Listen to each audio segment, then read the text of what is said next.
नमस्कार। नववर्ष 2083 को हार्दिक मंगलमय शुभकामना सहित स्वीकार्नुहोस् एउटा कविता आशाको आयतन शीर्षकमा।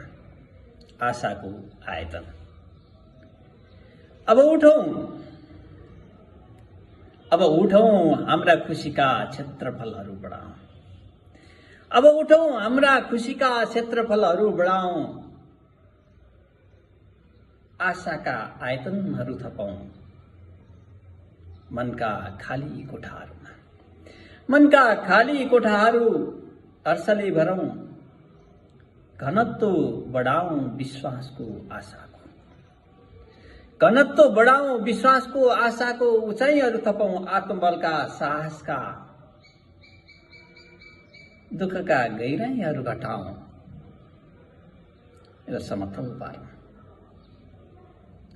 मनका उबड खाबड बाटाहरू दुःखका खाल्डाहरू।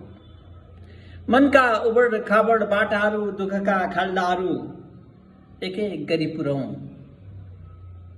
अश्रुका ढुङ्गाले होइन आशाको माटोले। दुःखलाई सानो बनाऊं। दुःखलाई सानो बनाऊं संकुचित गरौं त्यसका फैलिएका छायाहरू। अनि मात्रै सुखका पिरामिडहरू उठ्नेछन्। अनि मात्रै सुखका पिरामिडहरू उठ्नेछन्। आकाश छुने गरी लम्बाई र चौडाई थप्दै नथप्यौं भने पनि। लम्बाई र चौडाई थप्दै नथप्यौं भने पनि दुःखको क्षेत्रफल आफै शून्य हुँदैन। त्यसलाई घटाउन हामी नै लाग्नुपर्छ। समस्या त आइरहन्छन् जीवनका समीकरणहरूमा।